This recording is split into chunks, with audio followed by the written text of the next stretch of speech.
versus Film. Hi, I'm Graham and welcome to Man vs Film. It's February and it's time for another top 10 of movies that you can watch on UK Amazon Prime right now. Let's just jump straight into the top 10. So at number 10 is Braids, a comedy that came out a few years ago that brought Kirsten Wiig onto the big scene, and it was hilarious, and do you know what? It's held up really well. It's still a riotous comedy. If you're looking for some light entertainment and some good laughs, you can do much worse than Bridesmaids. Number 9 is Halle Berry's The Call. This is a tight 90-minute little thriller about an emergency call operator who is speaking to someone who's been kidnapped and going to be murdered by a serial killer, and it's up to her to try and help her get out of this man's clutches as quickly as she can. It's tense, it's exciting, you don't know where it's really going to go. It's an enjoyable movie. Number 8 is Batman The Dark Knight Returns Parts 1 and 2 on Amazon. This is an animated movie and it tells the story of Batman and Superman. Great tale, really exciting, and with the Batman vs Superman movie coming out, what better time to really watch this than now? This is a great animated movie. The DC animated movies have been tremendous, far more successful than the movie counterparts, and I suggest that you could really give it a chance. Number 7 on my list is National Treasure. This was a kind of Nicolas Cage's attempt at a Raiders of the Lost Ark type of movie. It was really good, it worked really well. It had Sean Bean in it as the bad guy. I thought it was so much fun. It had cool ways of puzzles of figuring out where the treasure was going to be. It moved along really briskly and it's highly entertaining. Number 6 on my list is Last Man Standing. I just recently watched this and I've not seen it in years. It's Walter Hill's adaptation of an Akira Kurosawa story, and it is basically about two gangs in a small frontier town just as civilization hasn't quite hit them, smuggling in booze, and Bruce Willis rolls into town and plays the two gangs off against one another. It's inspired by John Woo, it's inspired by Kurosawa, it's inspired by Sergio Leone.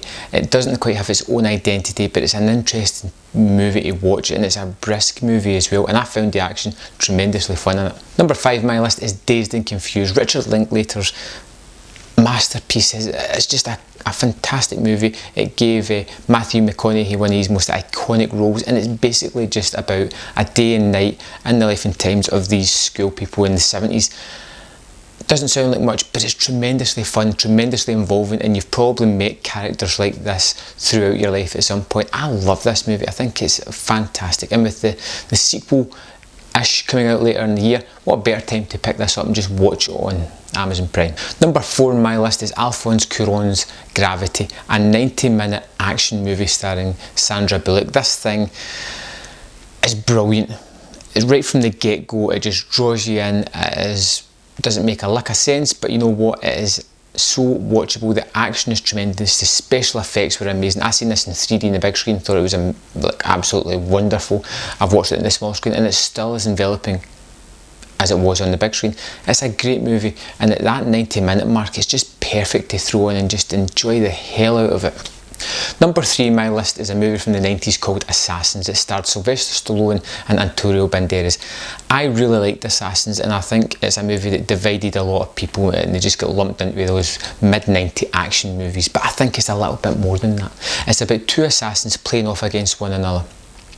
And the first half of the movie is all action orientated and really exciting, but the second half of the movie, it becomes a sort of cat and mouse patience waiting game, which is really interesting to watch.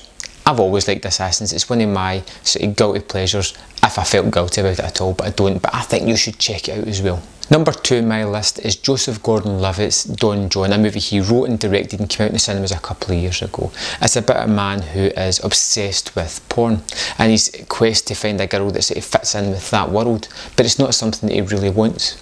You know, the girl in question is Scarlett Johansson, but the woman that he meets is Julianne Moore, and although it doesn't fit into any of his boxes of what he's looking for in a woman, that's the woman that's better suited to him. This is a great tale, it's a great directorial debut and a fantastic performance by Levitt. Number 1 on my list is a forgotten movie that I stumbled across on Amazon Prime, and I love this thing, and I hadn't seen it since the early 2000s, maybe even the late 90s. I had it in VHS. It's called Fallen and it stars Denzel Washington. Fallen's about this demon that can transfer itself through souls just by touching, and Denzel Washington stumbles across this and tries to take it down, but it's got some fantastic sequences of the demon taunting him in the crowds of people just by touching their hand or touching their shoulder and passing through them all. It's a great movie. It's got John Goodman in it as well. It's got Eli Koteatis. It is a really genre niche movie, but it's something I think you should check out. Denzel Washington is always fantastic in these types of things, and I think it's well worth your time. So that's it for February on Amazon Prime. I'll be back next month with another 10 movies that you can check out at your leisure. And as always, if you've got any suggestions, hit me in the comment box, and I will see you next time on Man vs Film. Hey guys, thanks for watching this video. I hope you enjoyed my review, and on the screen there is links to 2 more reviews that you can go and view. And don't forget to click that large subscribe button at the bottom of the screen, and you can get my content first and foremost. And if you like this video, you hit the like button under it as well. Thanks for watching.